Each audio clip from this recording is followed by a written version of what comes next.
तुम जगत की ज्योति हो, तुम धरा के नमक भी हो। तुम जगत की ज्योति हो, तुम धरा के नमक भी हो। तुमको पैदा इसलिए किया, तुमको जीवन इसलिए दिया। तुमको पैदा इसलिए किया, तुमको जीवन इसलिए दिया। उसकी मर्जी कर सको सदा, तुम जगत की ज्योति हो, तुम धरा के नमक भी हो। तुम जगत की ज्योति हो, तुम धरा के नमक भी हो। नाउ सिस्टर्स, वो नगर जो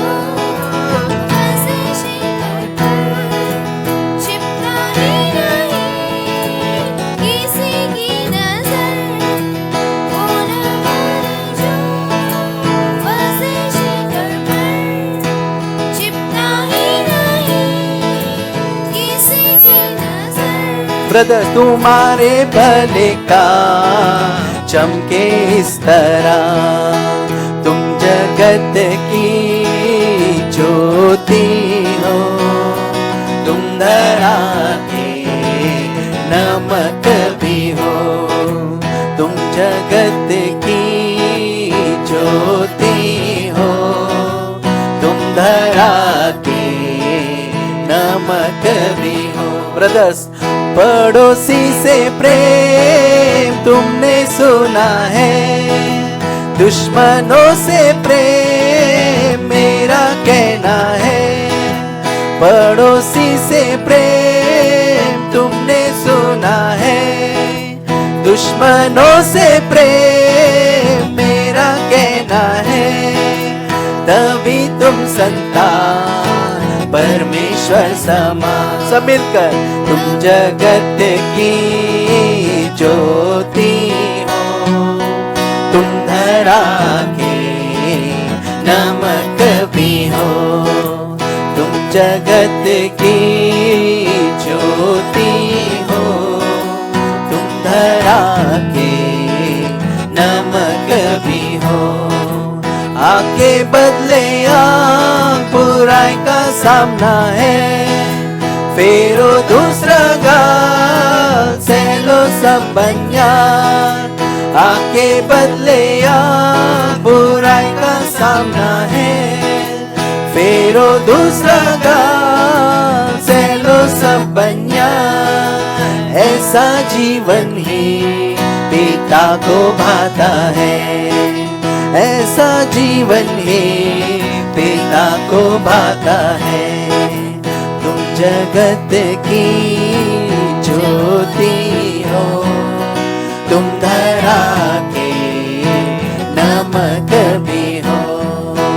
तुम जगत की ज्योति हो, तुम धरा के नमक भी हो। तुम धरा के नमक भी हो। I'm rejoicing night and day as I walk the narrow way, for the hand of God in all my life I see. And the reason of my bliss, yes, the secret all is this, that the Comforter abides with me. He abides, He abides, hallelujah, He abides with me. I'm rejoicing night and day as I walk the narrow way, for the Comforter abides with me. Brothers, once my heart was full of sin, once I had no peace within, till I heard how Jesus died upon the tree. Then I fell down at His feet, and there came a peace so sweet. Now the Comforter abides with me. He abides, He abides. Hallelujah, He abides with me. Rejoicing night and day as I walk the narrow way, for the Comforter abides with me. Sisters, He is with me everywhere and He knows my Every care, I'm happy as a bird and just as free. Louder. For the Spirit has control, Jesus satisfies my soul, then the Comforter abides with me. He abides, He abides. Hallelujah, He abides with me.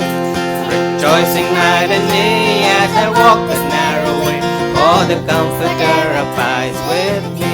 All of us. There's no thirsting for the things of the world, they've taken wings. Long ago I gave them up and instantly all my night was turned to day and my burdens were away.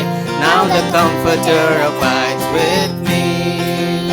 He abides, He abides. Hallelujah, He abides with me.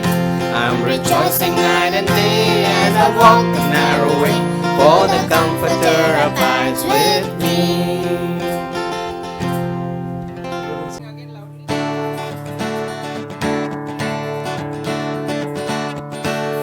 I've got love, peace like a river. I've got peace like a river. I've got peace like a river in my soul. I've got peace like a river. I've got peace like a river. I've got peace like a river in my soul. I've got love like an ocean. I've got love like an ocean. I've got love like an ocean in my soul. I've got love like an ocean. I've got love like an ocean. I've got love like an ocean in my soul. I've got joy like a fountain. I've got joy like a fountain. I've got joy like a fountain in my soul. I've got joy like a fountain. I've got joy like a fountain. I've got joy like a fountain in my soul. Yeah. So today we want to have an informal time. तो आज हम जो है ऐसे ही जो साधारण सा एक समय एक दूसरे के साथ बिताएंगे. So there will be a time of group discussion यहाँ पे जो एक दूसरे से ग्रुप में झुंड में बातचीत करना होगा, where all of us can take part. जहाँ पे हम सभी भागीदार हो सकते हैं. So on Sunday meetings, the main sharer and 2 or 3 of us share. रविवार की सभा में कैसा होता है कि एक जन जो है जो प्रचार है मुख्य भाग वो करता है, बाकी 2-3 लोग जो है अलग से बांटते हैं. Then others are listening. वो वहाँ पे सुनना होता है सिर्फ. So but now today all of us can take part in saying some things. तो आज हम हर एक जन जो है कुछ बांटने के लिए अपना अपना भाग उसमें कर सकते हैं, Within that group. उस झुंड के अंदर ही. Okay. So for some time, last month or the month before last, we have been speaking about the new covenant life. और कुछ महीने पहले जो है हम नए वाचा के विषय में बात कर रहे हैं. How many of you have heard those messages? Can you raise your hand? आप में से कितने लोगों ने वो संदेश सुना है? आप अपने हाथों को ऊपर कीजिए. About the new covenant life. नए वाचा के जीवन के विषय में. Okay. Quite a few hands. Okay. So now the thing is, the new covenant life, how much we have got that understanding, that this group discussion is going to help. तो नए वाचा के विषय में हम कितना तक समझ पाए हैं, तो ये जो झुंड का जो बातचीत हम एक दूसरे के साथ करने वाले हैं वो हमारी मदद करेगा वो समझने के लिए. Brothers and sisters, I want to just say that this topic of the new covenant, which is written in the Word of God, has made a great change in my life. मैं आपसे कहना चाहूँगा भाइयों बहनों, जो न्याय वाचा के विषय में जो वचन के परमेश्वर के वचन में लिखा हुआ जो वचन है वो मेरे जीवन में बहुत ज़्यादा बदलाव को ला पाया है. So it will do that in each of our lives. वो हम हर एक के जीवन में भी हो सकता है. Because the old covenant is more like a religion. क्योंकि पुरानी वाचा जो है एक धर्म जैसा है. But the new covenant is a relationship and a life. परंतु जो नई वाचा है वो एक जीवन है, एक रिश्ता है. So we all have been have come to know Jesus Christ, हम सभी जो है प्रभु यीशु मसीह को जाने हैं, that's why we don't have religion. इसीलिए हमारा कोई धर्म नहीं है. Okay? Because when we know Jesus Christ, it's not religion but a relationship. जब हम प्रभु यीशु मसीह को जानते हैं तब वो एक धर्म नहीं बनता है, परंतु वो एक रिश्ता बन जाता है. But in spite of that, what happens is when we actually live the life, we think that we got to do this, and then so difficult to obey the word of God, and so many things. I am trying but I am not able to do. All such things come. पर जब हम इसे सुनते हैं तो हमें ऐसा लगता है, कई बार हम ऐसे सोचते हैं कि हमें कुछ कामों को करना होगा, मेरे जीवन के द्वारा कुछ कार्यों को मुझे करना होगा. जब हम करने की कोशिश कर रहे होते हैं तो हम कर नहीं पाते हैं वैसे. And then when we come to church, we hear a very good word, a powerful word about some sin, and then we get convicted. और फिर जब हम कलीसिया में आते हैं तो हमारे पाप के विषय में कुछ बलवंत कुछ प्रचार हमें सुनाई पड़ता है, और फिर हम जो है अपने आप को अपराधी ठहराते हैं. So we realize, okay, that I have done all these sins, and we feel low about ourselves. और फिर हमें ऐसा एहसास होता है कि हाँ मैंने पाप किए हैं, फिर हम अपने आप के बारे में बहुत ही निचला सोचने लगते हैं. But it is the same cycle, Sunday after Sunday and year after year, we are hearing the word, getting convicted and remaining there only.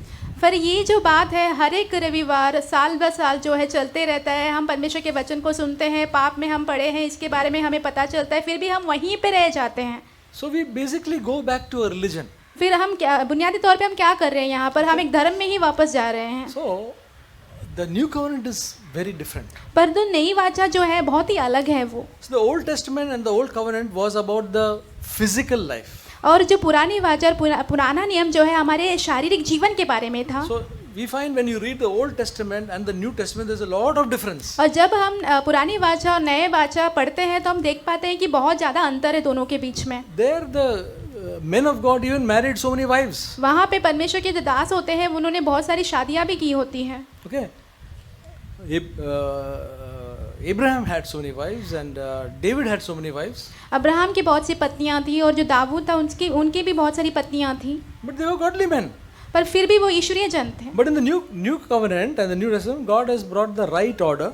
परंतु नई वाचा में हम देखते हैं परमेश्वर ने सही नियम को ठहराया है. In the Old Testament, God would tell people that these people should be killed. और पुरानी वाचा में परमेश्वर कहते थे कि इन लोगों को मार डाल देना चाहिए. There is a psalm which says about Babylon, the people of Babylon. It says, the psalm says, because people of Babylon are bad. और एक भजन संगीता है बाबिलोन के लोगों के बारे में, और परमेश्वर का वचन कहता है कि वो जो बाबुल के लोग हैं वो बुरे हैं. So it says, take their babies and dash them on the rocks. और वहाँ पे कहा गया है कि उनके बच्चों को उठाकर कोई चट्टान पे उनके सर को पीटा जाए. This is the Old Testament. ये पुराना नियम है. What it means for us in our life is, हमारे जीवन के लिए ये कैसा है, those babies are our thoughts, the evil thoughts which just come, take it away from our life. वो जो छोटे बच्चे हैं वो हमारे दिमाग के जो सोच विचार है जो गलत है, जब आता है वैसे ही हमें उसे मार डालना चाहिए. So the Old Testament is about the physical. It's an example for us, but in the New Testament it is about spiritual life. पुराने नियम में हम देखते हैं जो दिया गया है वो हमारे उदाहरण के लिए है शारीरिक रूप में, परंतु नए नियम में हमें उसे आत्मिक रूप से लेना है. Old Testament there was the law and the 10 commandments. पुराने नियम में नियम थे, 10 आज्ञाएं थी. But in the New Testament it is much more deeper than that. परंतु नए नियम में हम देखते हैं उससे भी कहीं ज़्यादा गहरा है. But then we'll think that if what God gave, the new covenant, was not given to us, we'll feel it is very difficult to do, just like the Old Testament people did. अब हम क्या करते हैं, अगर हम नए वाचा को नहीं लेते हैं, परमेश्वर ने दिया हमें नहीं लेने के लिए, तो हमारे लिए वो बहुत ही मुश्किल और कठिन हो जाता है पालन करने के लिए. So the old covenant was like this. The old covenant says like this. पुराना जो नियम है वाचा है वैसा कहता है. Now if you obey my voice and keep my covenant, then you will be my own possession among all the peoples of the earth. अगर तुम मेरे वाचाओं को स्वीकारोगे और पालन करोगे, तुम मेरे जन बनोगे. Then you will be my possession among all the peoples of the earth. और तुम मेरे अधिकारी बनोगे पूरे दुनिया के लोगों के बीच में. And the other verse says, I'm not telling this verse because I want you to find it out. मैं ये वचन को नहीं कह रहा हूँ क्योंकि मैं चाहता हूँ कि आप लोग उसे ढूंढें. And you shall be a kingdom of priests and a holy nation. और आप लोग जो है मेरे राज पुरोहित होंगे और एक चुना हुआ पवित्र देश होंगे. This was the agreement. Covenant means agreement, okay? वाचा का अर्थ है परमेश्वर ने एक अग्रीमेंट बनाया है, वाचा बांधा है. I am telling you some things which there are questions which you'll have to answer. The answer is already given, okay? और मैं ये सारी बातें आपसे कह रहा हूँ क्योंकि मैं आपसे कुछ प्रश्न पूछने वाला हूँ, उसके उत्तर पहले से आपको दिए गए हैं. Covenant means agreement. और वाचा का अर्थ है कि प्रमाण पत्र. So this is the agreement that God made with the old covenant people. तो ये जो प्रमाण पत्र था परमेश्वर ने पुराने वाचा के लोगों के साथ बांधी थी. That if they obey God's voice and keep His covenant, then they will be the special possession of His. अगर वो परमेश्वर की आज्ञाओं को मानते हैं, उसका पालन करते हैं, वो परमेश्वर के निज जन कहलाएंगे. What did the people say? Yes, we will do it. और लोगों ने वहाँ पे क्या कहा? हाँ, हम करेंगे. But very soon they started grumbling and complaining, and they were not totally disobedient. Idolatry also. और फिर उन्होंने क्या किया? उन्होंने बातों का आज्ञाओं का पालन नहीं किया और वो बहुत सारे मूर्ति पूजा और सारे विचार भी करने लगे. Then God made a new covenant. फिर परमेश्वर ने एक नई वाचा बांधी. It is like this. ये ऐसा है. I will put my laws into your minds and I will write them upon your hearts. मैं मेरे वचन जो है तुम्हारे मन में डालूंगा, तुम्हारे हृदयों पर वो लिखूंगा. I will be your God and I will be their God and they shall be my people. मैं उनका परमेश्वर ठहरूंगा और वो मेरे जन ठहरेंगे. And they shall not teach everyone his fellow citizen and everyone his brother, saying, Know the Lord, for all shall know me, from the least to the greatest of them. और वो अपने भाई को ये नहीं कहेगा कि तुम परमेश्वर को जानो, क्योंकि जितने भी छोटे से लेके बड़े होंगे वो सारे जन मुझे जानेंगे. For I will be merciful to the iniquities. क्योंकि उनके अधर्मों के प्रति मैं उनके दयालु and I will होऊंगा remember their sins no more. और उनके पापों को मैं और याद बिल्कुल नहीं करूंगा. This is the agreement of the new covenant. ये नई वाचा का एक प्रमाण है. So if you see that, you will find that there is a lot of difference in this. तो अब हम ये देखेंगे तो देख पाएंगे कि यहाँ पे बहुत ज़्यादा अंतर है दोनों के Brothers and beach. sisters, what I want to say is that when God gives one commandment, He will give us all the help, one by the Holy Spirit and His grace to do it. और भाइयों बहनों, मैं आपसे ये कहना चाहता हूँ, जब परमेश्वर अपनी आज्ञाओं को देते हैं तो परमेश्वर हमें सारी सहायता भी देते हैं पवित्र आत्मा के सामर्थ के द्वारा, ताकि हम इन बातों को कर पाएं. Because when we desire to do His will, क्योंकि जब हम इच्छा रखें कि उनके आज्ञाओं का पालन करें, He writes those commandments in our heart. फिर वो अपनी आज्ञाएं हमारे हृदयों में लिखते हैं. And that's why it is not a commandment which we are struggling, but which we want to do. पर इसलिए ये जो ऐसी आज्ञा नहीं है जिसके लिए हम संघर्ष कर रहे हैं, पर हम इसे करना चाहते हैं. So you see a sin in your life, तो आप अपने जीवन में एक पाप को देखते हैं and you say, Lord, I don't want to do it. और आप कहते हैं कि प्रभु ये मैं करना नहीं चाहता हूँ. If it is that sincere cry, I don't want to do it, अगर आपके मन में एक सच्ची पुकार है कि मैं नहीं करना चाहता हूँ, God writes it in your heart. परमेश्वर फिर आपके हृदय में लिखते हैं उसे. Then from that time onwards, now you don't want to do it. फिर उस समय से लेकर अब आपको उसे वो करना ही नहीं है, उसकी इच्छा ही नहीं है. You may fall, आप गिर सकते हैं, but get up फिर से उठेंगे आप and life will change. और आपका जीवन बदल जाएगा. Very soon that sin will not be a problem for you. और बहुत जल्दी ही वो जो पाप है आपके लिए एक समस्या का कारण नहीं बनेगा. Brothers and sisters, many times we are thinking of sin as, lust and anger and jealousy and all this. But as we come in the new covenant, भाइयों बहनों, कहीं बार हम पाप को इस प्रकार देखते हैं जैसे कि जलन रखना हो, गुस्सा करना हो, लालसा करना हो, परंतु जैसे ही हम नए वाचा की ओर आते हैं it will be much different. बहुत ही अलग होगा तब. Because as we grow closer to God, कि जैसे ही हम परमेश्वर के करीब आते जाते हैं, these are not the sins which trouble us. ये सारी पाप हमारे लिए समस्या का कारण नहीं बनती है. It is some wrong intention, ये कुछ गलत जो मनोभाव है वो है, a wrong motive. एक गलत उद्देश्य. You do some good thing but with a wrong motive. आप कुछ भले कार्य को करते हैं पर एक गलत उद्देश्य के साथ. For all this God writes in our heart. Whatever we desire, He writes in our heart. और परमेश्वर ये सारी बातें हमारे हृदय में लिखते हैं, जो कुछ भी हम इच्छा रखते हैं वो सारी बातें हमारे हृदय में लिखते हैं. And our life changes from glory to glory. फिर हमारा जीवन जो है महिमा से महिमा की ओर बदलते जाता है. Okay? That is the new covenant life, यही है नई वाचा का जीवन, where the glory keeps on increasing. जहाँ पे जो महिमा है वो बढ़ता चला जाता है. The old covenant was the glory starts fading down. परंतु पुराना वाचा ऐसा था कि उसकी जो महिमा है वो घटती चली गई. This is a glory which keeps on increasing. पर ये ऐसी महिमा है जो बढ़ता जाता है. So may our hearts hunger and thirst for this. तो हमारा हृदय जो है इन बातों के लिए भूखा और प्यासा रहे. So this doesn't only come by understanding, ये सिर्फ समझने के द्वारा ही नहीं मिलता, This also comes by revelation. ये हमारे जीवन में जो प्रकटीकरण मिलता है उसके द्वारा आता है। It starts by understanding, ये समझने के द्वारा इसकी शुरुआत होती है, but goes on to revelation. पर वो प्रकटीकरण की तरफ चला जाता है। God will keep on revealing you. The Bible will be a different book. फिर परमेश्वर हमें जो है प्रकटीकरण देते जाएंगे, फिर बाइबल हमारे लिए एक अलग सा किताब बन जाएगा। Just like the Bible was totally strange when we did not know Christ, जैसे कि बाइबल हमारे लिए बिल्कुल अनजान था जब हमने मसीह को नहीं जाना था, and when we saw the Bible, we found a lot of truth in it. और जब हमने बाइबल को देखा तो हमने उसके अंदर बहुत सारी सच्चाइयाँ पाई। But when we come to a new covenant life, again the same Bible will be full of wonderful truths. फिर हम नई वाचा के जीवन की ओर तब आएंगे, वही बाइबल हमारे लिए जो है नए सच्चाइयों को हमारे जीवन में दिखाएगा सुंदर से। Yeah. Okay, so we'll start with the questions. We had a wonderful time of group discussion. First was what is covenant. So there was a lot of input from my group which said that it's a agreement. It is required to enter between the two people. It asks for some conditions and the other person has to fulfill. Same way, other way around. So there were some terms required in this. What is the meaning of the covenants? That's why it has requirement of certain things. ठीक है, हाँ। तो वाचा का बारे में हमने जैसे देखा कि कुछ चीज़ें उस वाचा के अंदर हम एक दूसरे से दो लोगों का होना ज़रूरी था उसमें, और उसमें एक दूसरे को मांग रहती है, जैसे कुछ शर्तें रहती हैं, वो शर्तें पूरी फुलफिल होना ज़रूरी था। तो उसका अर्थ हम लोग ने निकाला कि व्हाट इज़ द कवेनेंट का मीनिंग। अभी दूसरा क्वेश्चन है कि what are the terms of old covenant. तो पुराने नियम की शर्तें क्या है, तो उसमें हम लोग ने लिखा है कि परमेश्वर की वाचा को रखना, कीप हिज कवेनेंट। सो परमेश्वर की बातों को सुनना और टू कीप हिज कवेनेंट का हमारे पास उसका आंसर है कि पुराने नियम की शर्तें क्या थी। मतलब हमें कुछ चीज़ें करनी थी जो परमेश्वर ने हमें कहा था, जो परमेश्वर ने जो आज्ञा दी थी उसका पालन करना था। तो वो उसका उत्तर हमने डिस्कशन किया है।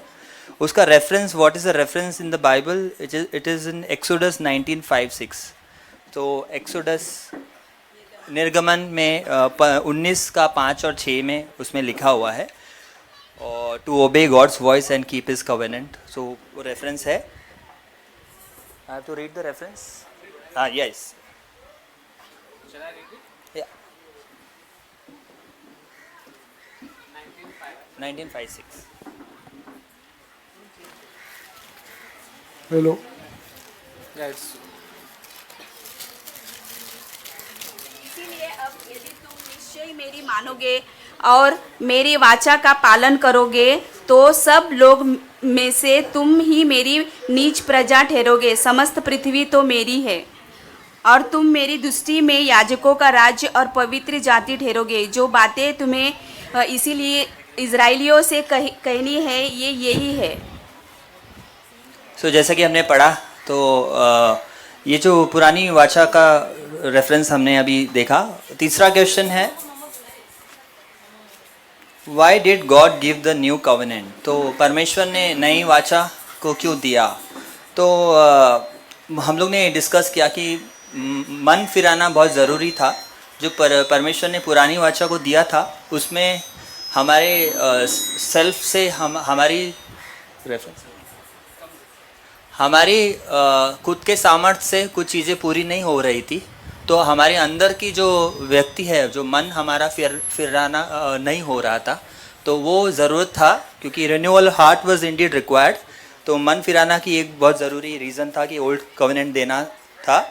उसके बाद पुराना नियम पूरी तरह से सारा रिक्वायरमेंट पूरी नहीं कर पा रहा था, तो उसी रीज़न से नया ज़रूरी था। और दूसरा ये है कि पुराने नियम में कुछ चूक थी, जो फॉल्टलेस नहीं था, वो मतलब उसमें फॉल्ट था, तो उस रीज़न से भी देना ज़रूरी था नए नियम को। और तीसरी बात यह है कि नए नियम में परमेश्वर ने जो हमारा सबसे जो सही बात है कि उन्होंने हमारे मन को कम्प्लीटली फिराने के लिए उनके जो वादे हैं और नियम हैं उन्होंने अपने हार्ट में रखने के लिए दिया है, जो कि हमारा परिवर्तन होना चाहिए अंदर के लाइफ से। तो जैसे कि एग्जांपल दिया था हमारे ग्रुप में कुछ लोगों ने कि जैसे कहा था परमेश्वर ने पुराने नियम में 10 आज्ञाएं जब हम पढ़ेंगे तो उसमें लिखा था व्यभिचार मत करना, पर हमारे साथ लोग फिजिकली तो व्यभिचार नहीं करते थे, पर सोच उनकी ऐसी थी कि बुरी नज़रों से देखते थे वुमेन को। तो फिर वो ज़रूरी था कि अंदर से परमेश्वर जानते थे कि लोगों का मन कैसा था। तो वो पाप काफ़ी बढ़ गया था, जैसे कि सिस्टर ने कहा हमारे ग्रुप में पाप भी काफ़ी बढ़ गया था और मन फिराने की ज़रूरत बहुत ही ज़रूरी थी। तो इस रीज़न से नया नियम को दिया गया। और फोर्थ है what are the terms of new covenant. So उसमें हमने लिखा कि परमेश्वर अपने नियम को हमारे हार्ट में और माइंड में डालेंगे। तो ये है, पहली बात यह है कि टर्म्स में यह है कि परमेश्वर हमारे लिए करेंगे वो बात। हमको हमारे सेल्फ में हमको एक्सेप्ट करने की ज़रूरत है, ये हमको ऐसा लगा। और हेब्रूज जैसे कि उसी के एग्जाम्पल में रेफरेंस था हाँ, हेब्रूज 8 और वर्स, कैन यू रीड? फिर प्रभु कहता है कि जो वाचा मैं उन दिनों के बाद इज़राइल के घराने के साथ बांधूंगा वह यह है कि मैं अपनी व्यवस्था को उनके मनों में डालूंगा और उसे उनके हृदयों पर लिखूंगा और मैं उनका परमेश्वर ठहरूंगा और वे मेरे लोग ठहरेंगे। करेक्ट। तो परमेश्वर हमारे लिए वादे ये कवेनेंट लाए कि वो हमारे लिए सब करेंगे। और दूसरी बात और एक है, एक रेफरेंस रोमन्स का 7 और 7 में लिखा है कि he will do to both for our will and to do. So परमेश्वर हमारे लिए करेंगे, हमारी इच्छा के लिए भी और वो करेंगे भी। रोमन्स 7 सॉरी फिलिपियंस 2 या can you read that please? 2 and 13 right, sorry. क्योंकि परमेश्वर ही है जिसने अपने सुइच्छा निमित्त तुम्हारे मन में इच्छा और काम दोनों बातों के करने का प्रभाव डाला है। तो परमेश्वर ही हमारे लिए नए नियम में हमारी दोनों इच्छा और कार्य के लिए हमारे लिए जीवन में काम करेंगे। तो ये एक टर्म्स है। What is the difference between the old and the new covenant? पांचवा है कि दोनों में अंतर कौन सा है, विच इज़ बेटर प्रोमिसेस।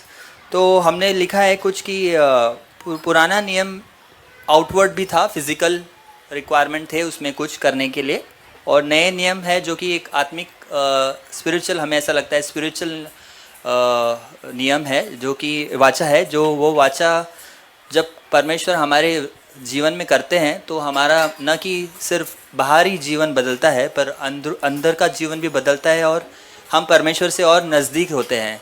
जो एक रिश्ता होता है, जो कि एक रिलेशनशिप होती है, वो अलग होती है परमेश्वर और हम उनके बच्चों के बीच में। तो वो उसी तरह से परमेश्वर और उसके बच्चों के बीच का रिश्ता, और जब हम जैसे आज भाई बहन यहाँ पे हैं, उनका भी रिश्ता एक अलग रीति में होता है।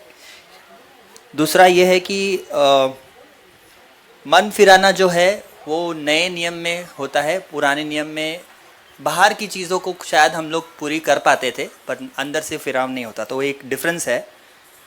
और पुराने नियम में हमें कुछ चीज़ें बहुत करनी रहती थी, नए नियम में परमेश्वर हमारे लिए करता है। जैसे कि अभी भाई ने पढ़ा थोड़ी देर पहले, हेब्रूज में चारों चीज़ों परमेश्वर कहते हैं कि मैं तुमसे करूँगा, मैं तुम्हारे दिल में वो वचन डालूँगा, मैं तुम्हारे लिए हार्ट में चेंजेस करूँगा। तो वो सारी 4 चीज़ें जो परमेश्वर ने हमारे लिए हम करेंगे वो परमेश्वर खुद करेंगे। और पुराने नियम में हमें भी कुछ चीज़ें पालना बहुत ज़रूरी था। और बेटर कवेनेंट, नए नियम को हमने कहा है कि बहुत बेटर प्रोमिसेस है, क्योंकि नए नियम में हम लोग स्ट्राइव नहीं करेंगे पूरा, जो कि परमेश्वर के वाचा है उसको पूरी करने के लिए संघर्ष नहीं करेंगे कि हमें ये करना है। जैसे कि ओल्ड नियम में बहुत सारे जो आज्ञा थी, ऐसे एक भाई ने कहा कि 10वीं आज्ञा न पालना, लालच न करना, जो कि बहुत ही डिफ़िकल्ट था, बहुत ही इजी नहीं था। सब कुछ पालन कर पाते थे पर लालच करना बहुत ही आसानी से हो जाता था। पर जो लास्ट नए नियम में है, जो कि मन फिराना होता है, वो बहुत ही अलग बात है। तो वो हमने देखा, वो बेटर प्रॉमिस है हमारे लिए। Last, what are the truths of new covenant and you have understood so far. So sister ने कहा कि हमारा जो हम किसी के प्रति अगर कुछ करते हैं या झूठ बोलते हैं या जो कॉन्शियस है वो बहुत ही सेंसिटिव हो जाता है और हमारा मन जो है वो और भी कुछ गलत होता है या गलत करते हैं तो हमें तुरंत पता चल जाता है कि हमने कुछ गलत किया है और परमेश्वर का रेस्ट नहीं होता है हमारे अंदर, जो कि एक हमने देखा है नए नियम में। नई वाचा की सच्चाई के अलावा there is unrest in our heart, forgiveness of sin के बारे में हमने देखा कि पुराने नियम में इमीडिएटली पनिशमेंट रहता था। अगर कुछ करते थे कि कोड़े आ जाते थे, लोगों को बोलने से श्राप मिल जाता था। और जो नए नियम में है, परमेश्वर ने, यीशु ने कभी खुद पे सारी दंड की आज्ञा ले ली, पर किसी को प्रत्युत्तर में गलत या बुरा नहीं कहा। सेम वे से हमने देखा कि वो व्यभिचार स्त्री, उसको इमीडिएटली पनिशमेंट नहीं दिया, सबके पब्लिक में भी किया और प्राइवेट में भी यीशु ने वो चीज़ की कि तुरंत वो पनिशमेंट नहीं किया। तो परमेश्वर ने ये जो फॉरगिवनेस ऑफ सिन है, जो कि हमें ये सच्चाई समझ में आई है इन द न्यू कवेनेंट कि परमेश्वर हमें माफ़ देते हैं और हमारे अंदर भी वो बदलाव आता है कि we are able to forgive each other. हम भी, क्योंकि हमें क्षमा मिली है तो हम भी एक दूसरे को क्षमा दे पाते हैं।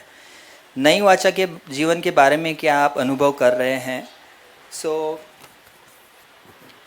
सिस्टर ने कहा कि जैसे कि नए वाचा में जैसे कुछ पॉइंट्स है जो वो अनुभव कर रहे हैं कि वो अपने आप को देखते थे कि एक मिरर के जैसे, कि हमेशा देखते थे कि अरे मैं तो ऐसी नहीं हूँ, मैं तो वैसा नहीं करती हूँ। वो जज करते थे कि यार ये देखो ये कैसे करते हैं या वो कैसे करते हैं। तो परमेश्वर ने नए नियम में आने के बाद वो एक एक्सपीरियंस कर रहे हैं कि अभी वो ऐसा नहीं सोचते, अभी अब वो मिरर को उल्टा करके देखते हैं कि मैं कैसी दिख रही हूँ, क्या मैं कुछ ऐसे गलत कर रही हूँ, या तो वो अपने आप को जज करती है कि मुझे क्या और सही करना चाहिए। क्योंकि हम भी जानते हैं कि हम कितने किसी से बेटर नहीं है, क्योंकि परमेश्वर ने हमारे जीवन में कार्य किया है, तब जाके हम परमेश्वर के वचन को जाने हैं। तो एक एक्सपीरियंस नई वाचा में उन्होंने ये किया है।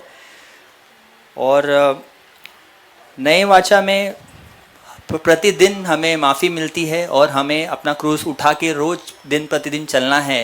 ऐसा हम लोग सब एक्सपीरियंस कर रहे हैं, खासकर चर्च में जाने के बाद। जो जैक पुनन हमेशा कहते हैं कि you have to carry your cross each day. So परमेश्वर ने हमें एक्सपीरियंस कराने के लिए दिया है कि शाम ढलते ही, उसके पहले ही अगर हमने कुछ गलत किया है तो उसके लिए माफ़ी मांगे और वो एक्सपीरियंस कर रहे हैं कि हम न्यू कवेनेंट में वैसे चल पाए। Anything else? आई थिंक यही हमारा डिस्कशन रहा है। That's all. Thank you. पहला जो क्वेश्चन है वो है व्हाट इज़ अ कवेनेंट। तो हमारे ग्रुप में हम लोग डिस्कस कर रहे थे कि जो कवेनेंट होता है वो एक एग्रीमेंट है। एग्रीमेंट मतलब एक समझौता, जिसमें दोनों ही मतलब समझौते में दो पार्टीज़ होती हैं, एक और दोनों के बीच में दोनों को कुछ काम करना होता है और वो उसको हम एक समझौता बोलते हैं। तो कवेनेंट का ये मतलब है और उसको हम प्रॉमिस भी बोल सकते हैं। सेकंड क्वेश्चन था कि what are the terms of old covenant and what is the reference in the Bible। तो जो पुरानी वाचा है उसका जो रेफरेंस वो दिया गया है एक्सोडस निर्गमन के 19वें अध्याय के 5वें और 6वें वचन में। तो सिस्टर पढ़ेंगे। इसलिए अब यदि तुम निश्चय मेरी मानोगे और मेरी वाचा का पालन करोगे तो सब लोगों में से तुम ही मेरा निज धन ठहरोगे। समस्त पृथ्वी तो मेरी है और तुम मेरी दृष्टि में याजकों का राज्य और पवित्र जाति ठहरोगे। तो जैसे कि सिस्टर ने पढ़ा, जो पुरानी वाचा है उसमें परमेश्वर बोल रहे हैं कि तुम अगर मेरी बात को मानोगे तो मैं तुम्हें एक्सेप्ट करूँगा और तब मैं तुम्हें मेरे अपने राज्य के तौर पर मानूंगा। तो उसमें पहला कंडीशन क्या है कि परमेश्वर की आज्ञाओं को मानना है। और वो आज्ञाएं जैसे कि 10 आज्ञाएं हमें दी गई हैं, उसके अलावा भी बहुत सारी आज्ञाएं दी गई हैं। तो वो सारी आज्ञाओं को हमें मानना है, तब हम परमेश्वर के संतान ठहरते हैं और तब हम उनकी प्रजा ठहरते हैं। तो वो एक टर्म्स है ओल्ड कवेनेंट की। तीसरा क्वेश्चन था कि परमेश्वर ने हमें why did God give the new covenant. तो परमेश्वर ने हमें जो नया वाचा है वो क्यों दिया। तो नया वाचा की ज़रूरत इसीलिए हुई क्योंकि मुझे जो हमारे जो ग्रुप डिस्कस कर रहे थे कि जो जो जो लोग थे वो बहुत हेल्पलेस थे, मतलब वो लोग चाहते हुए भी सारी जो आज्ञाएं हैं उनको मान नहीं पा रहे थे। तो उनको इसीलिए जो पुरानी आज्ञा थी वो अपने आप में पूरी नहीं थी, ऐसा हम बोल सकते हैं कि उसमें कुछ कमी थी, इसीलिए परमेश्वर ने नई आज्ञा को दिया। और जैसा कि ब्रदर ने भी अभी बांटा था कि पुराने नियम में पश्चाताप की बात ज़्यादा नहीं थी, तो इसीलिए परमेश्वर को लगा कि लोगों को नई वाचा की ज़रूरत है। और चौथा क्वेश्चन था कि what are the terms of the new covenant and what is the reference in the Bible.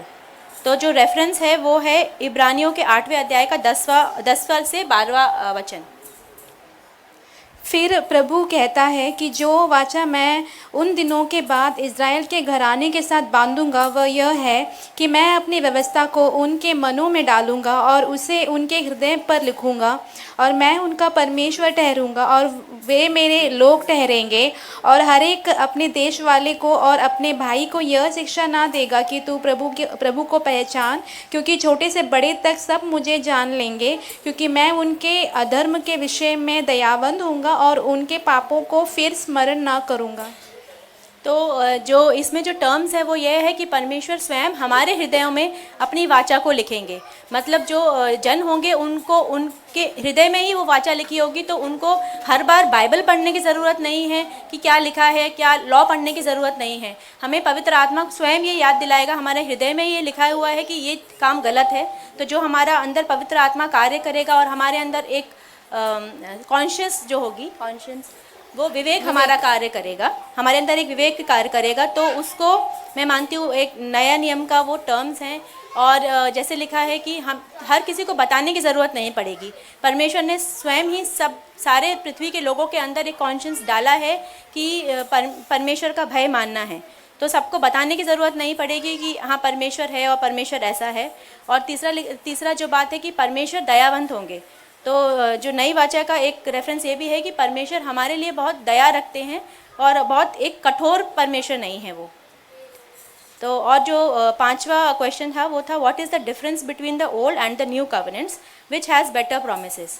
तो सबसे जो मेजर डिफरेंस हमारा ग्रुप में जैसे सब लोग बोल रहे थे कि मेजर है कि जो पुरानी वाचा है उसमें वो एक्सटर्नल है और उसमें हमें बहुत कुछ करना है कि हमें परमेश्वर की बातों को मानना है, तब परमेश्वर हमें अपनाएंगे।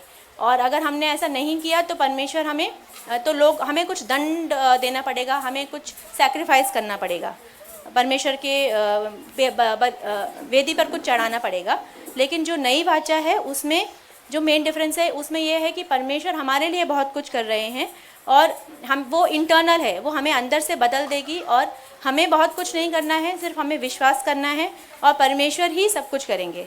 और जैसे मेरे हस्बैंड बोल रहे थे कि परमेश्वर जो पुराना नियम है उसमें यू शैल है और जो नया नियम है उसमें आई विल है।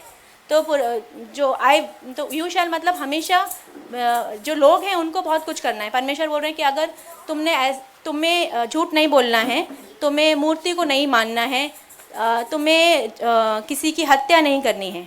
और नए नियम में है आई विल डू दिस, नए नियम में है कि मैं तुम्हारे हृदय पे अपनी वाचा को लिखूंगा, मैं तुम्हें अपने संतान की तरह अपना लूँगा। सब कुछ परमेश्वर ही हमारे लिए कर रहे हैं, हमें सिर्फ विश्वास करना है परमेश्वर के ऊपर। और विच हैज़ बेटर प्रोमिसेस, तो सबका हमारे ग्रुप में यही मत था कि सबसे ज़्यादा न्यू कवेनेंट से अच्छा कुछ हो ही नहीं सकता, क्योंकि उसमें परमेश्वर ही सब कुछ कर रहे हैं और हमें वो अपनी संतान के रूप में अपना रहे हैं। तो ऑब्वियसली नया कवेनेंट ही अच्छा है। और 6वां क्वेश्चन था what are the truths of the new covenant you have understood so far. तो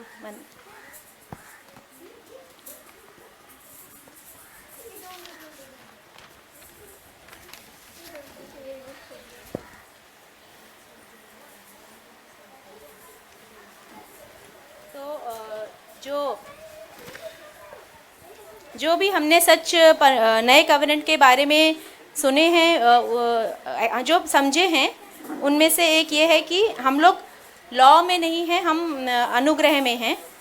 और नए कवेनेंट में कुछ कंडेमनेशन नहीं है, जैसे रोमन्स का 6वें अध्याय का 14वां वचन कहता है कि जो पाप है वो तुम्हारे ऊपर प्रभुता नहीं कर सकता, क्योंकि तुम लॉ के अंदर नहीं हो, तुम अनुग्रह के अंदर में हो। और जो नया कवेनेंट है उसमें सारे जो डिफरेंसेस हैं वो अभी नहीं रहे। पुराने टाइम पे हम कैटेगरी होती थी कि कुछ लेवाइट्स होते थे, कुछ याजक होते थे, वो परमेश्वर के सामने जा सकते थे। मगर न्यू कवेनेंट में ऐसा नहीं है। हम कुछ भी जाति से होंगे, हम किसी भी कंट्री से होंगे, हम लोग परमेश्वर के सामने आराम से जा सकते हैं। और पुराने नियम में जो नया नियम का एक और जो सच है वो यह है कि हम जो सबसे मोस्ट होली प्लेस है उसको एक्सेस कर सकते हैं। पुराने नियम में ऐसा नहीं था, सिर्फ याजक लोग ही जा सकते थे। और जैसे 1 जॉन 1:9 बोलता है,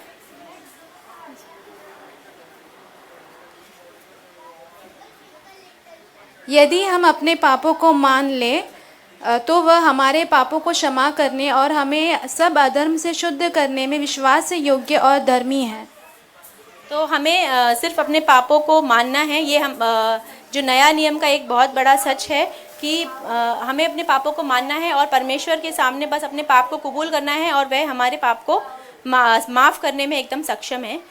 और 7वां जो क्वेश्चन था वो कि हमारे सबके एक्सपीरियंस जो हम लोग अभी दिन प्रतिदिन के जीवन में जो महसूस कर रहे हैं, उसमें एक एक्सपीरियंस हमारे ग्रुप में से था कि परमेश्वर का जो जॉय है, जो उसकी आनंद है, वो हमारे अंदर है।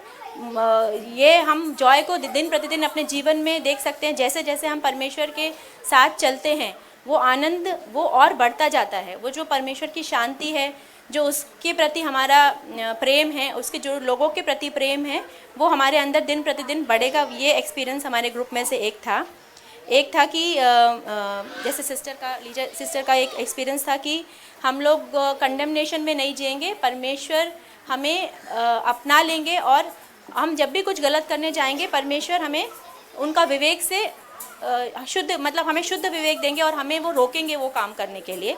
परमेश्वर की पवित्र आत्मा हमारे अंदर कार्य करेगी। और एक एक्सपीरियंस ऐसा है कि हम अपने आप को यीशु मसीह की जगह भी रख सकते हैं कि जैसा जितना परमेश्वर ने यीशु मसीह से प्रेम किया उतना परमेश्वर हम सब से भी प्रेम करते। तो हमें ऐसा नहीं सोचना चाहिए कि मतलब हम उतने होली नहीं हैं या परमेश्वर हमसे ज़्यादा प्रेम नहीं कर सकते। परमेश्वर हमें भी उतना ही प्रेम कर सकते हैं जितना करते हैं, जितना उन्होंने यीशु मसीह से किया। और एक एक्सपीरियंस ये है कि परमेश्वर को हम अपना पिता कह के बुला सकते हैं जो नए कवेनेंट में है। और जो हमारे ग्रुप में से लोगों ने बोला कि हम उनको अपना पिता कह के बुला सकते हैं और उनके साथ हमारा एक व्यक्तिगत संबंध है, वो हम नए कवेनेंट में इस बात को एक्सपीरियंस कर रहे हैं। Thank you. तो हमारे ग्रुप में भी जो भी अभी तक हमने सुना, थोड़ा रिपीटेशन होगा तो बहुत कुछ मैं यहाँ डिटेल नहीं करती जो उन्होंने ऑलरेडी बोला है। तो कुछ जो नया है या कुछ अलग है उस चीज़ को ज़रूर से मैं ऐड करना चाहूँगी। तो पहला क्वेश्चन पूरी तरह से हम सहमत हैं दूसरे ग्रुप से। हमारा भी यही कहना है कि एग्रीमेंट है, ये एक तरह का एग्रीमेंट है दो लोगों के बीच में, जहाँ पे आपको कुछ लेन देन या फिर कुछ स्वार्थ या आपको लगता है कि ये नहीं करने से कुछ उसके लिए कुछ भरपाई हो, इसको कहता है, इसको हम कवेनेंट कहते हैं। तो ये चीज़ से हम सहमत है पहले दो ग्रुप से भी।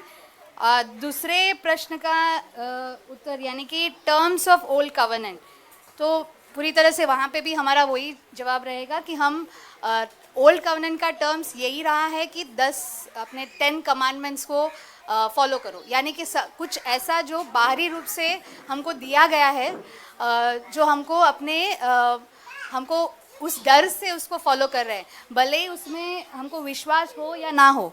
तो उसके लिए हमारे पास एक रेफरेंस है गलेशियन 3:12। गलतियों 3:12, पर व्यवस्था का विश्वास से कुछ संबंध नहीं, पर जो उनको मानेगा वह उनके कारण जीवित रहेगा। तो वही है कि हमारे यहाँ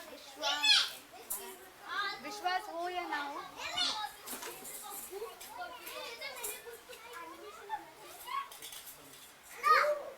हेलो तो जैसे सिस्टर ने बोला, विश्वास की ज़रूरत नहीं थी, विश्वास हो या ना हो आपको सिर्फ वो पालन करना था, वो 10 कमांडमेंट्स, तो वो था टर्म्स ऑफ ओल्ड कवेनेंट।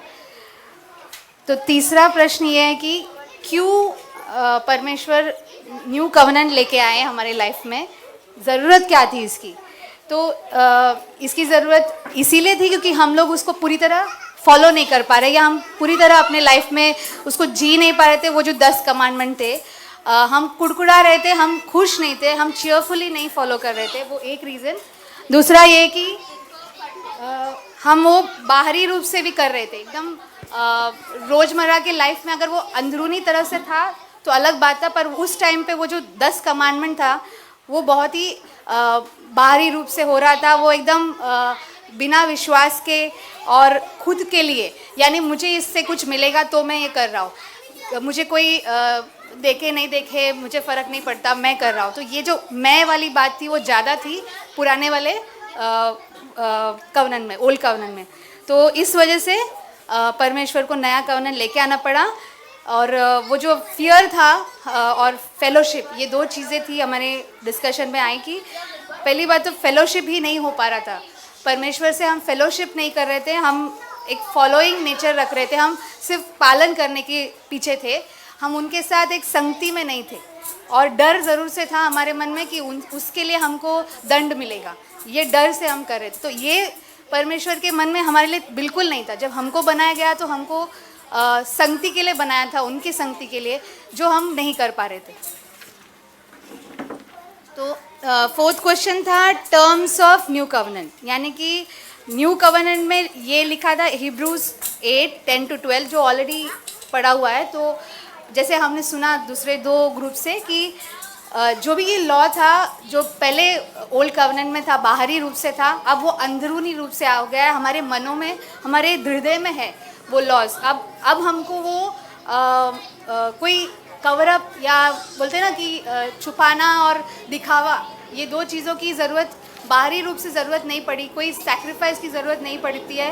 बस ये चीज़ है कि हम कभी भी किसी वक्त पर जब हमको पता है कि हम गलत रास्ते में निकल गए हैं, तो ये पहली बात तो एक्नॉलेज करना, कि मानना कि गलती है, ये हमारी गलती है, यहाँ पे हम गलत हुए हैं, ये सबसे बड़ी टर्म हुई न्यू कवेनेंट की।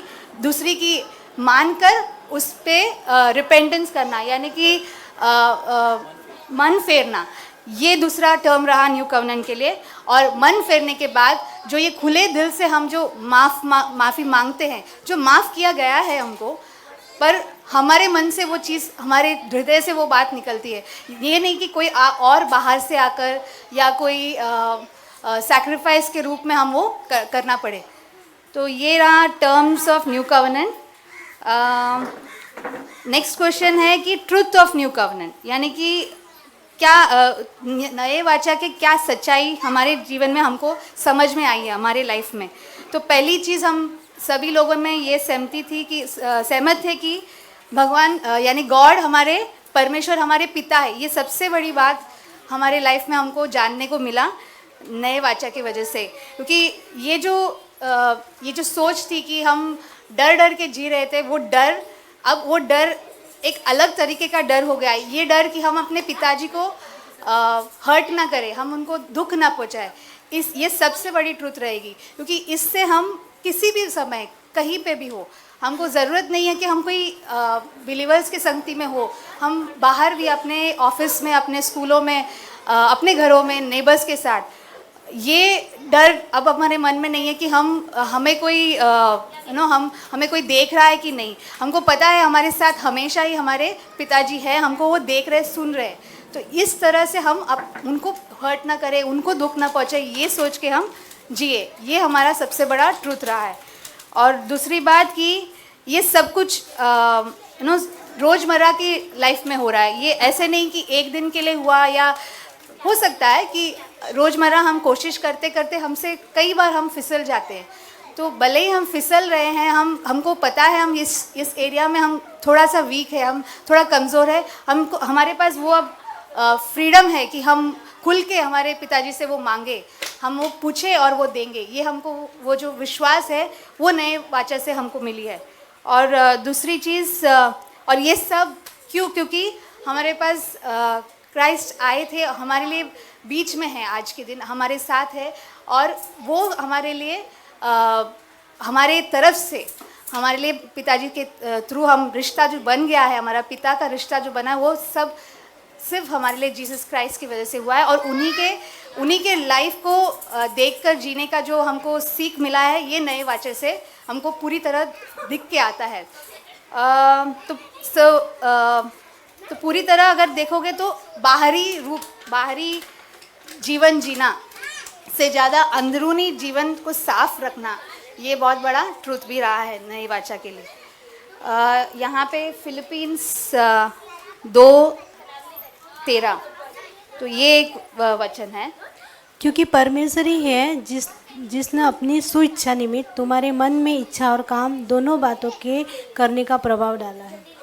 तो हमको किसी और ने बाहर से बोला नहीं है, ये हमारे साथ हमेशा ही परमेश्वर का आवाज़ जो हम सुन सकते हैं, अभी खुलेआम सुन सकते हैं अगर हम चाहे तो। हम हमारे दिलों को खोल के अगर वो सुन सकते हैं, बस यही हमारे लिए अब जो जीवन जी रहे हैं उसके लिए बहुत बड़ी हेल्प है। तो लास्ट क्वेश्चन ये है कि मैं एक रह गया, difference between old and new covenant, मतलब पुराना और नए वाचे में फ़र्क क्या दिखा। तो सबसे बड़ी बात, पुराना यानी रिलीजन जैसा था, एक नियम कानून जैसा था, और नया एक संगति, एक रिलेशनशिप, एक रिश्ता जो दिन ब दिन है। ऐसे नहीं कि किसी एक दिन के लिए रखा है, उस दिन को हम मनाएंगे, बट रोज़ की दिन हम सुबह उठ के वो रिश्ता हम मांग सकते, खुलेआम धन्यवाद दे सकते, वैसा रिश्ता। तो यानी कि वो बाहरी, जैसे पुराना वाचा बाहरी था और अब नया वाचा पूरी तरह से अंदरूनी है, वो हमारे और परमेश्वर के साथ है। और हमको ये चीज़ किसी को दिखावा या बताने की ज़रूरत नहीं, ये हमारे जीवन से आना चाहिए और हमारे जीवन से दिख के आएगा, तो वो बहुत बड़ा फ़र्क है। और ये कि पुराने वाचे में पनिशमेंट यानी कि दंड और जजमेंट यानी कि न्याय, तो ये दोनों के बलबूते पे था पुराना वाचा। पर यहाँ पे नए वाचे में हमारे पास पवित्र आत्मा की अगुवाई से हम जी सकते हैं, और किसी के दंड से डरना यहाँ पे बिल्कुल नहीं है। सिर्फ एक डर है, बस अपने पिताजी को हर्ट नहीं करना है, अपना लाइफ वैसा रहे। और फॉरगिवनेस अपने लिए भी और दूसरों के लिए भी।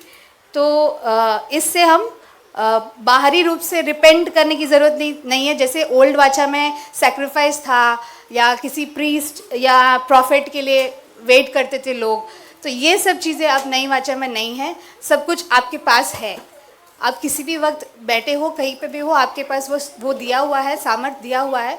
बस आपको खुले दिल से परमेश्वर के पास जाना है, एक पिता के समान, एक डर के साथ नहीं, बट प्यार जो एक पिता आपको दिखाएगा, जिस तरह आप अपने पिता के पास जा सकते हो उसी तरह जा सकते हो। बस ये बहुत बड़ा फ़र्क है। और इससे हमको बेटर प्रॉमिसेस कैसे मिला, ये पुराने वाचा में हम जब पालन कर रहे थे, हमको ब्लेसिंग्स मिल रहे थे, जैसे बाहरी रूप से, यानी कि फसल अच्छा मिलता था, या बच्चे आपके बहुत संतान होंगे, इस तरह के बाहरी ब्लेसिंग्स थे।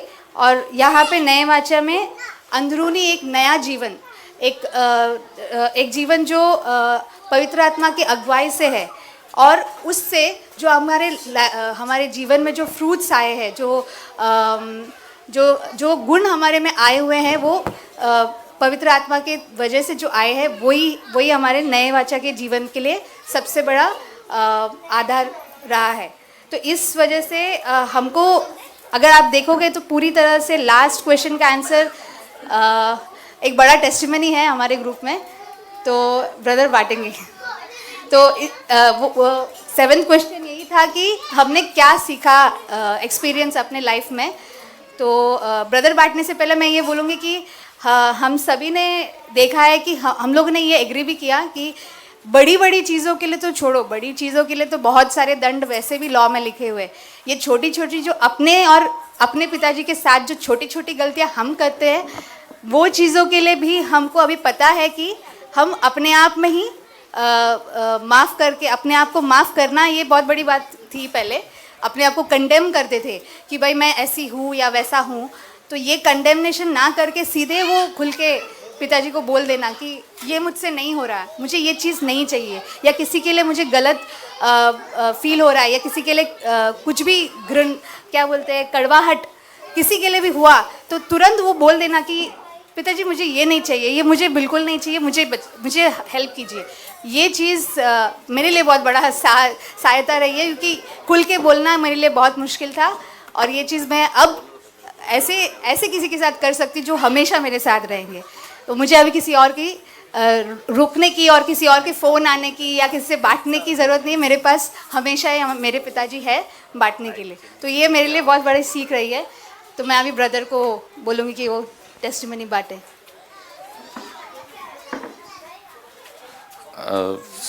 मैं ये 7 नंबर क्वेश्चन में जो टेस्टिमनी बोलना चाहता हूँ कि नए बच्चे के जीवन के बारे में आप क्या अनुभव कर रहे हैं। मेरे लाइफ में एक टेस्टिमनी था कि नए और पुराने बच्चे के अनुसार, पहले तो जब मैं प्रभु में नहीं आए उस समय कोई अगर कुछ बोलते तो तुरंत उसको जवाब देते थे, बदले में मारना भी क्यों ना पड़े। ऐसा तो मेरे लाइफ में एक बार हुआ कि ट्रेन में मैंने मारामारी किए, उसका सर फोड़ दिए और उसके बदले में मेरे को कोर्ट में जाके पनिशमेंट भरना पड़ा। पर उसके बाद जब मैं प्रभु में आया तो वचन को सुना और बाइबल पढ़ा, तो उस समय मुझे ये अनुभव आया कि प्रभु की बात वचन के अनुसार हमें चलना है, और कि हमें कोई अगर कुछ बोलते हैं तो उस पर गुस्सा नहीं करते। सबसे बड़ी बात तो ये गुस्सा हमारे जीवन में बहुत बड़ा नुकसान पहुंचाता है, ये हमारे हर एक के जीवन में है, लेकिन ये गुस्सा हम कंट्रोल नहीं कर पाते थे। जब से हमने इस वचन को हमारे जीवन में जगह दिया है, तब से हमें इसको कंट्रोल करने के लिए एक अनुभव मिला है कि परमेश्वर कहता है कि तुम्हारे सारे प्रॉब्लम मुझे दो, मैं उसका सॉल्व करूँगा। तो उस समय से गुस्सा तो आते हैं, पर हम उस समय ये अनुभव कर पाते हैं कि नहीं, ये गुस्सा के दौरान उसका कुछ नुकसान पहुँचा है, और हम उससे गाली गलौज करें या मारपीट करें। बट सबसे बड़ा एक अनुभव है कि पहले तो हम पछतावा नहीं करते थे, हम किसी के ऊपर दोष डालते थे और हमें उसके ऊपर कोई पछतावा नहीं था।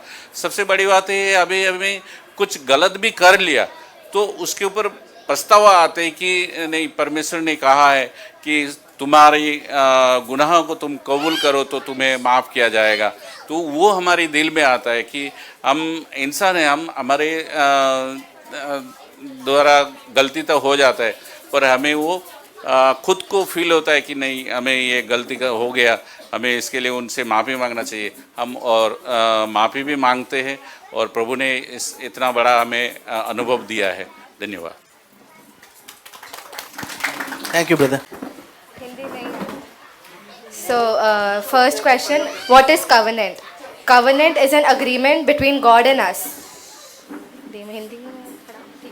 कवनेंट है जो है वो अग्रीमेंट है परमेश्वर में और हम में, जहाँ पर जो जीसस है वो बीच वाले थे जिन्होंने ये किया, जिन्होंने साइन किया। रोमन 6:25 में लिखा है वो। और नया न्यू टेस्टामेंट में न्यू कवनेंट रोमन्स 3:25। ज़ायरा याद है?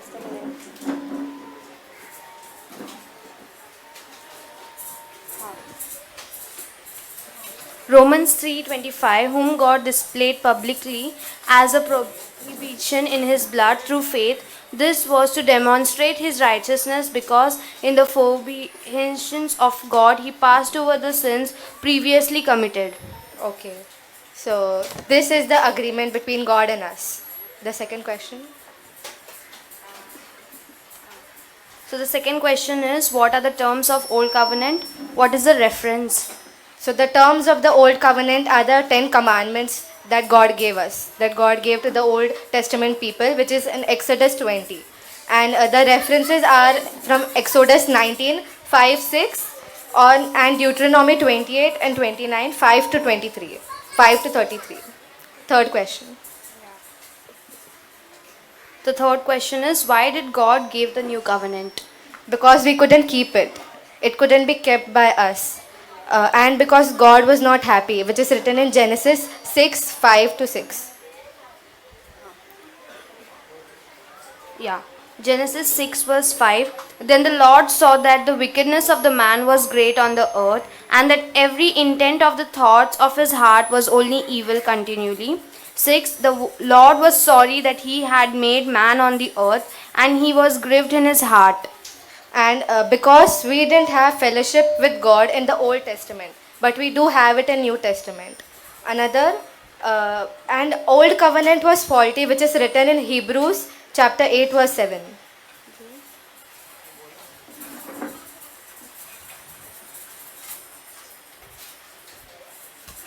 Hebrews Chapter 8 verse 7. it says for if that first covenant has been faultless, there would have been no occasion sought for a second. Yeah. And another references are from 2 Thessalonians 2 verse 14 and John 1 verse 14. The fourth question. The fourth question is, what are the terms of the new covenant and what is the reference? So the terms of the new covenant is love your God with all your heart, all your mind and all your strength, and love your enemies as well as your neighbors. This is the terms that Jesus has given us. Also the reference for it is in Hebrews 8 verse 10, 11 or Hebrews 10 verse 16 and 17, which was read by everyone. It also means repentance, which means accepting your sins and turning away from it. Not just repenting, but accepting and turning away from it. Fifth question. Fifth is, what is the difference between the old and new covenant and which has a better promise? The old covenant kills, the new covenant gives life.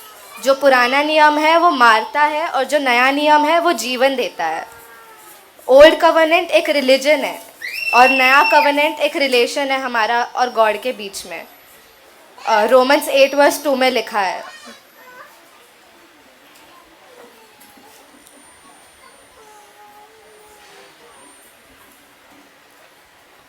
For the law of the Spirit of the life in Christ Jesus has set you free from the law of sin and of death. So better promise is the new covenant. Old Testament was given on stone and it was supposed to be followed by our body. But the new covenant, it was written by God in our heart and in our mind, and we are following it from our heart. Sixth question.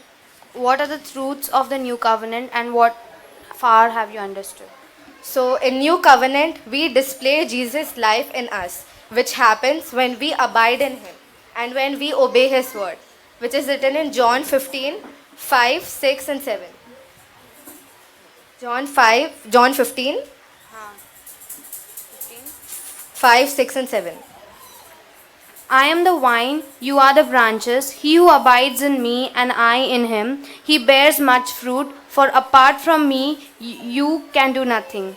If anyone does not abide in me, he is thrown away as a branch and dries up, and they gather them and cast them into the fire, and they are burned.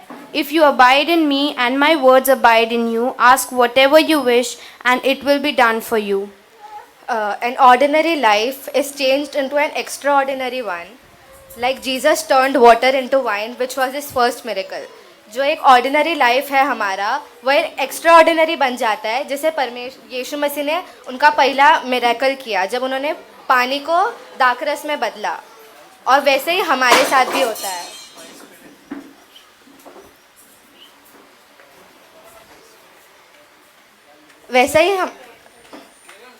वैसा ही हमारे साथ भी होता है. जो first change हमारे अंदर आता है वो हम ऑर्डिनरी से एक्स्ट्रा ऑर्डिनरी बनते हैं और नए करार में हमें माफ़ी मिलता है. पुराने करार में सिर्फ मृत्यु है, नए करार में हमें माफ़ी मिलता है. सातवां question. What are the things you are experiencing about the new covenant life?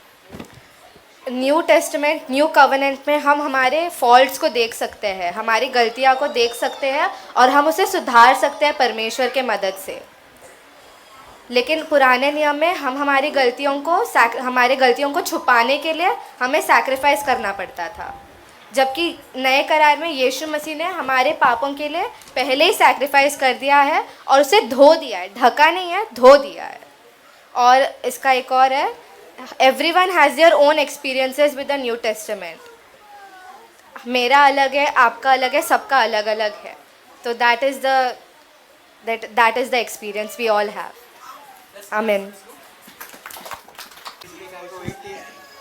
इसमें हम लोग देखेंगे, मैं फटाफट जाऊंगा, जो इम्पोर्टेंट थिंग्स है वही मैं फोकस करूंगा। कवेनेंट मतलब क्या होता है? पहले के ज़माने में जो ओल्ड टेस्टामेंट के लोग थे मिडल ईस्ट में, वो लोग एक दूसरे के बीच में एक वाचा डालते थे कि ना ये एक एग्रीमेंट है, उसको एक विल की तरह भी बोल सकते हैं, फादर का विल। सपोज एक फादर, उसके 2 बेटे हैं और उसको ऐसे एक बनाना है कि मेरे मौत के बाद कितने मेरे बेटों को कितना ये मिलेगा, मतलब क्या बोलते हैं उसको, इनहेरिटेंस मिलेगा। तो उसके बेसिस पे वो एक विल लिखते थे और it is similar to that. और हमेशा वो जो कवेनेंट था उस पे एक ब्लड का सील होता था, एक ब्लड। तो इसलिए जब मोसेस ने भी जब ये किया, तब देखो द मैन एक मिनट, सेकंड क्वेश्चन बताओ आप। पुरानी वाचा के शर्तें क्या है, बाइबल में क्या संदर्भ है? In English, what are the terms of the old covenant? What is the reference in the Bible? So the terms of the old covenant is this, that he who lives by the old covenant, he who obeys all the laws of the old covenant will live. And if at one point you come short of it, you break the whole law. So इसका reference already है, लेकिन एक reference ऐसा है कि ऐसा हम बोलते थे ना, सेम एक्सोडस 19:1-3 वो भी बोलता हूँ मैं, लेकिन अभी मत बोलते हैं अभी। फिर थर्ड क्वेश्चन बोलो, third question. Why did God give the new covenant? परमेश्वर ने नई वाचा क्यों दी? हाँ, गॉड ने न्यू कवेनेंट इसलिए दी क्योंकि ओल्ड कवेनेंट लॉ की तरह था।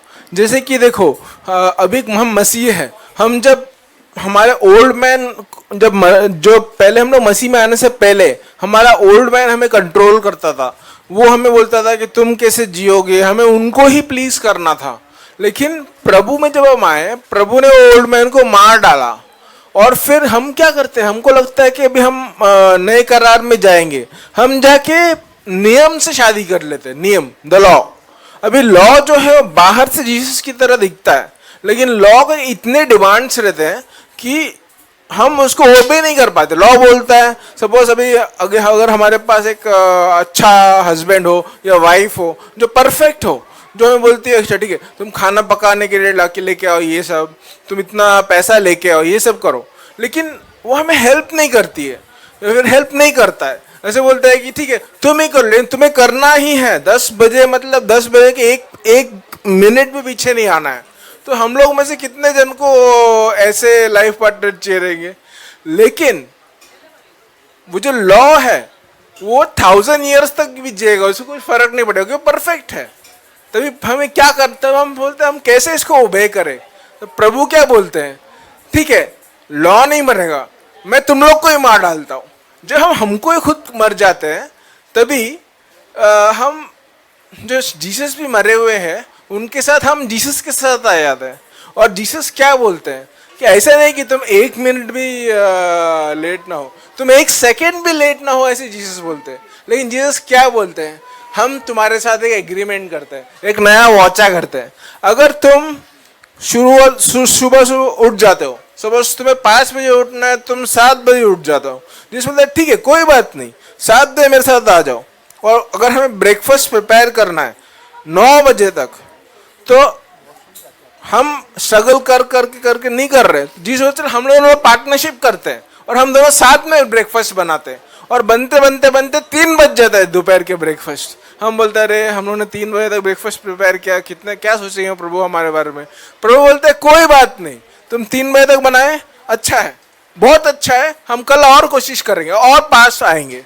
तो ये एक covenant, this is the new covenant to Jesus. मतलब जीसस हमारे साथ रहेंगे हमेशा, कभी भी हमें कंडेमनेशन नहीं करेंगे, कभी भी बोलेंगे नहीं। अगर हम, हमारा दिल अगर सच्चा है, तो अगर हम पाप में भी गिरे, अगर पाप की टेम्पटेशन भी हो, तो प्रभु हमें जानता है, प्रभु हमारे दिलों को और दिमाग को जानता है। और जैसे किरण ब्रदर ने एक मैसेज बोला था बहुत टाइम पहले, अगर हम पाप में गिरते भी हैं, अगर हम कोशिश कर करके भी हम पाप में गिरे, तो प्रभु खुश प्रसन्न होता है हमसे। प्रभु बोलता है कि ना, तुमने कोशिश तो की, तुम चाहे थे, लेकिन जो मेरे लाइफ में जो सबसे बड़ा जो न्यू कवेनेंट का मेरे को एक्सपीरियंस हुआ है, वो है जैसे ही मैं भी यहाँ पे आया हूँ ये चर्चेस में, स्पेशली इन दिस चर्च, कि प्रभु मेरे को बोल रहा है, देख मैं तुझसे इतना प्यार करता हूँ, तुमसे क्यों इतना डरता है, तू क्यों सोचता है कि मैं तुझे पनिश करूँगा, ऐसे करूँगा वैसे करूँगा करके।